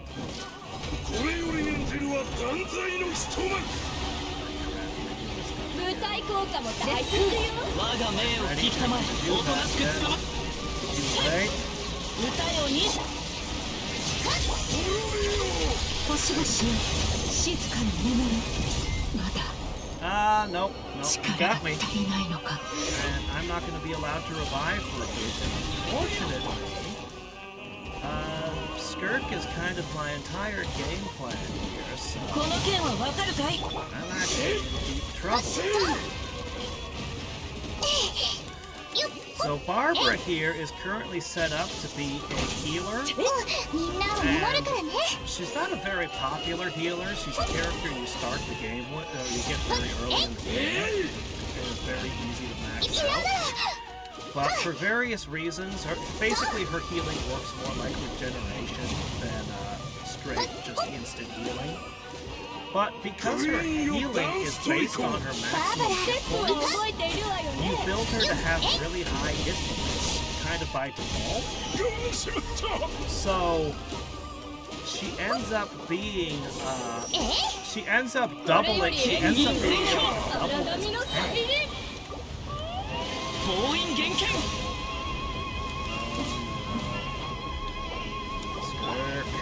Skirk, I need you. Okay, I finally can revive.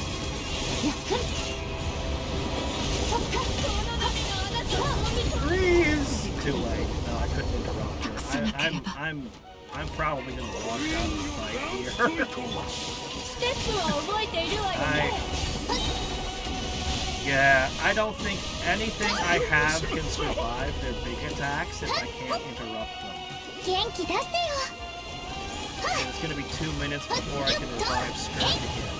And she actually feeds all the other characters, powering her up to do heavy damage. I suppose if I let Queen Shay, I can't ever pronounce the guy's name. If I let the Water Sword Boy collapse, to absorb the next hit, maybe I can pull off this. みんなを守るからね。やけど。やった。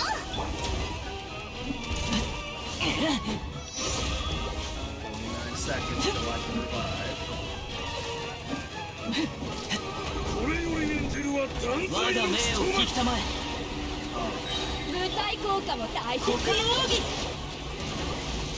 妖豆立ち去れ。ちょっと任せてしまった。 Oh, I was able to freeze him. I was able to freeze him. Okay, great. I didn't even need to sacrifice anyone in this chess game. Perfect. I even got them to damage each other again. Alright, we can pull out of this. Anyway, I guess I'm done with it. I guess I'm done for today with this. Oh, right, I did want to talk a tiny bit about how they get 任せるのだ。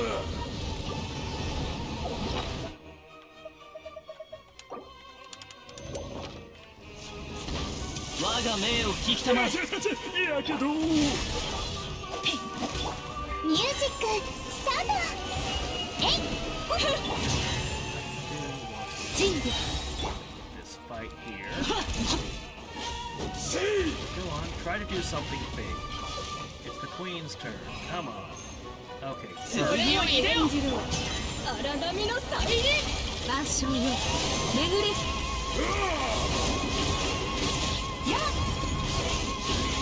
おとなしく捕まれ。この件はわかるかい？ Got it. 落とせまる。Barely. Okay, she's down. この手に。 He's gonna try to revive her, but he's gonna end up spending some of his hit points to do アン it. コールだマイレディー。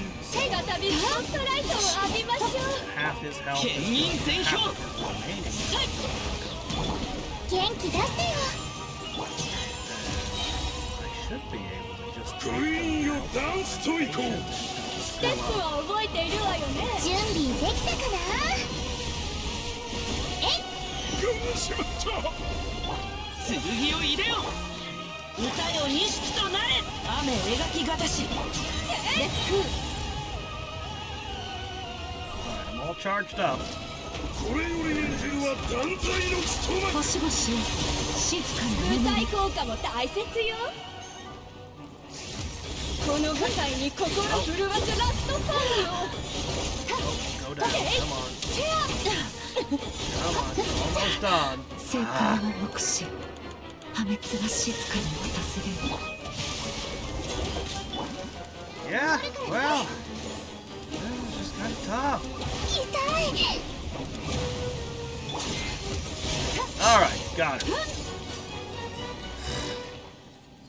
Yeah, that's a fight you can only do once per week. And this is all the stuff I got from it.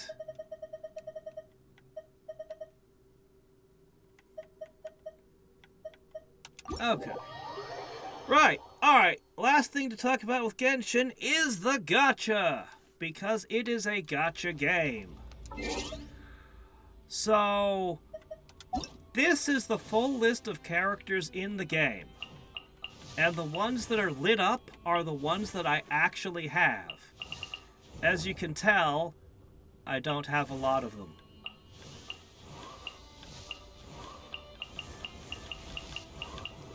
There's over 100. Yeah, the game's been out for 5 years. There's over 100 characters at this point. The original characters are down at the bottom. And as you go up to the top, it's the newer characters. So, yeah. Alright, so...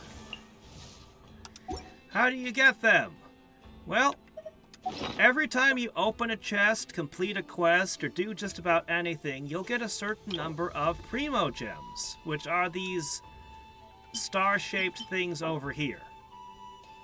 So these are the Primo Gems, and for every 160 of them you collect, you get 1 pull on the slot machine. And the slot machine is over here. No, wait, it's over... there we go. Here! So, I'm just, not without explaining the mechanics of it, I'm just going to give you what it works out to be.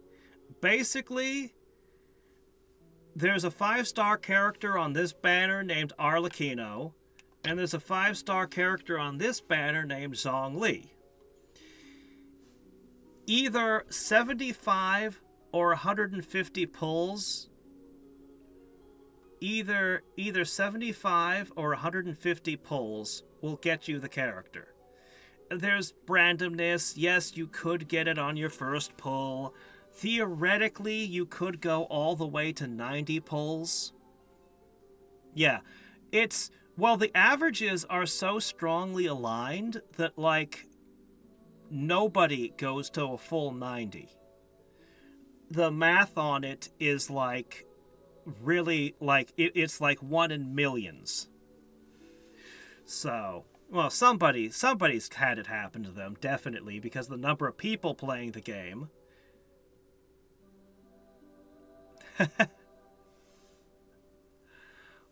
I guess not.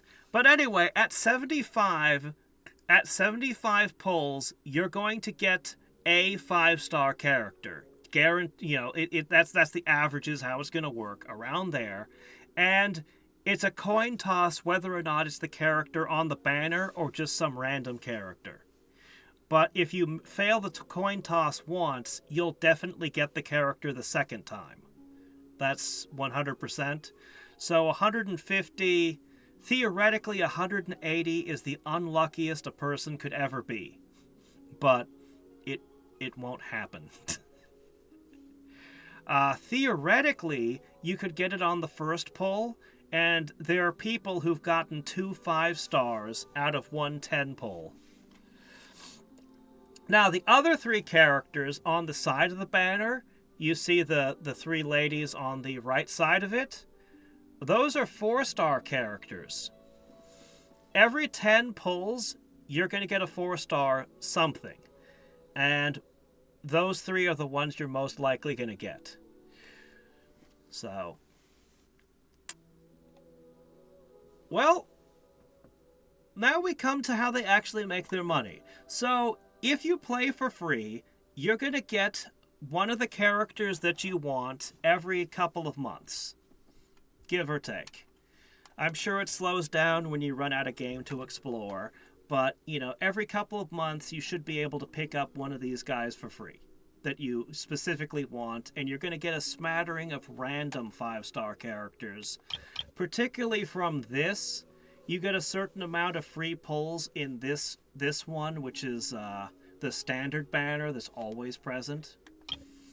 There's also weapons and other things. So, getting the characters is not that hard.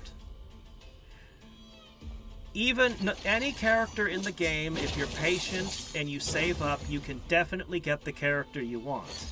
But what you can't easily do is get the constellation. So I mentioned level ups, I mentioned weapons, artifacts, and talents. But the constellation is where they get you. This is where people really can't seem to control themselves. Because if you roll Skirk, yes, if you roll her a second time, which is never going to happen unless you're doing it on purpose, and you spend another 75 to 150 pulls, she'll get this first lock unlocked, which will give her whatever it gives her. It gives her some extra attacks. Do it again, and you get the next thing. You can do this 6 times. Basically rolling the same character 7 times in a row to unlock things. And you really don't need any of this. You really don't. But people... Some of my audience, they actually have, as free to play, they've C6'd a specific character that they really like and that they use, you know, forever, basically. But a lot of people, they go around C6ing a lot of characters, and they do it by opening their wallet. And if you want to open your wallet... There's specifically... So if you spend $5, you can get... how much? You can get around 3,000 Primo Gems, I'm going to say, over the course of a month. But you could only do that once a month. That would be relatively normal. Like, okay, $5. I did that. It's no big deal. You could also buy a Battle Pass for $10, which is not as good a deal, but is still a pretty good deal on a whole. Or you could spend $100 over here to get yourself 6,500 Primo Gems, basically. Which is only going to be, what is that, 40 pulls?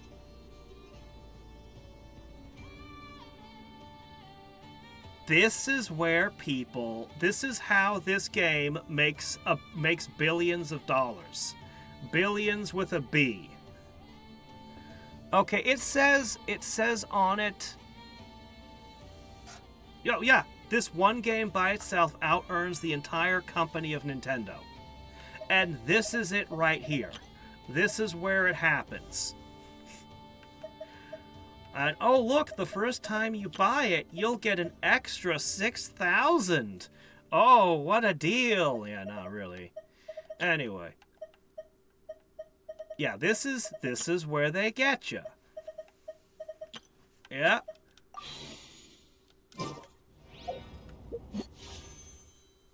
Yeah. Well, it's the $5 one, the $5 deal is pretty good. But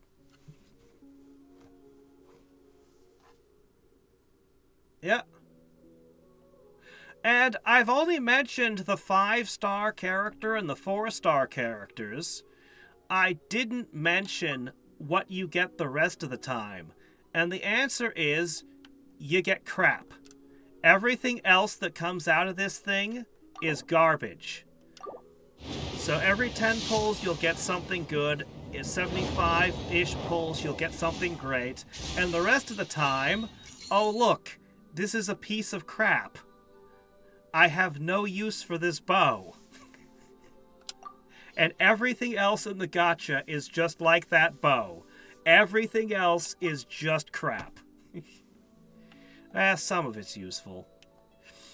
And here is the full details of exactly how all of it works, and the full list of all the things that could theoretically appear.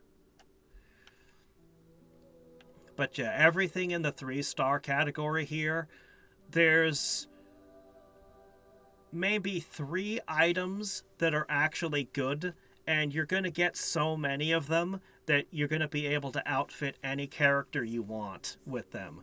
Like, I'm using the slingshot, I'm using Thrilling Tales of Dragon Slayers, and I might use the black tassel. And I think somebody used the magic guide for a while. And the rest of these I've never even used. I just basically throw them away. Everything at the force... yeah, slingers. Everything in the 4-star is at least something good. There's a ton of characters, and then down at the bottom there's a handful of weapons, and... well, okay, they're not all great, but a lot of them are actually really good. A lot of these are useful, and you're just going to end up with you're going to end up with them naturally. Even if you're free to play, you're going to end up with handfuls of all of these. And yeah, here's all the different 5 stars you could end up with.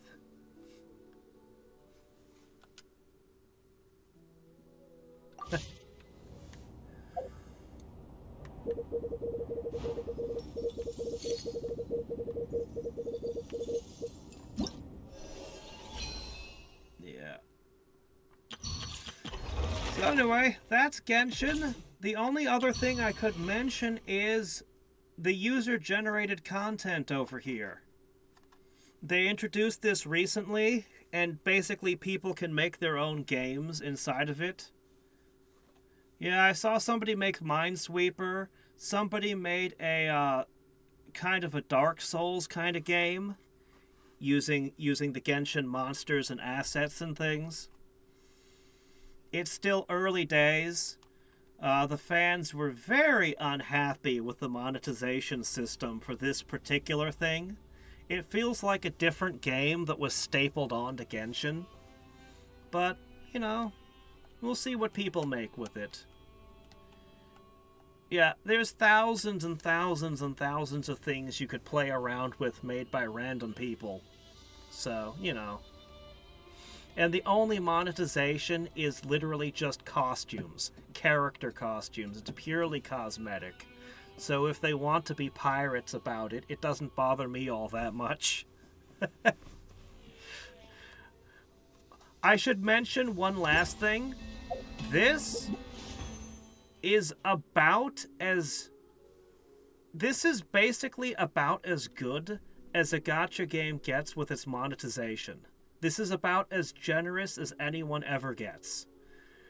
All of the other gacha games that are competing with this are expecting you to spend more money and pushing you to spend more money and giving you less free things. Because Genshin is so big and so successful, they've kept their stuff the same all these years. So that you could still play the game entirely for free and get any character you want, and, you know, you can beat everything in the game just fine. Not the really, really hard event challenges, but, you know, those are for whales. Ugh! All the other gacha games, they're looking to push you to spend more money.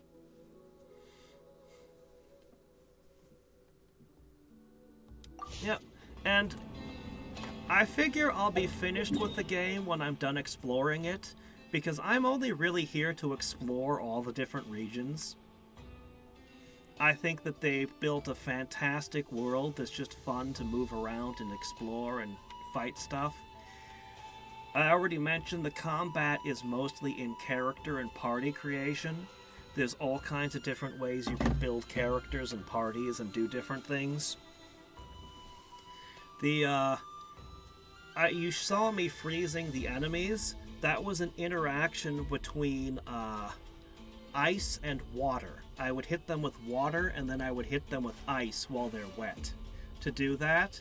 And that's sort of how all of the different status effects in the game works, is you mix multiple elements. For example, the team I'm trying to build with the fox guy that you saw at the start, he hits them with grass element. Then I hit an enemy with water while the grass element is on them, and it produces all these blooms on the ground, basically seed bombs. And then I can hit those with fire or lightning to cause them to detonate. So it's actually 3 different elements have to be on a team to work that. And I still haven't quite got the balance right and figured out how to do that. I'm still building the characters for it.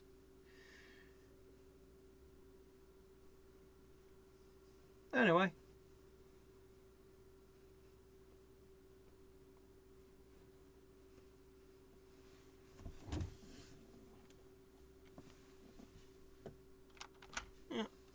I'll shut it down for now.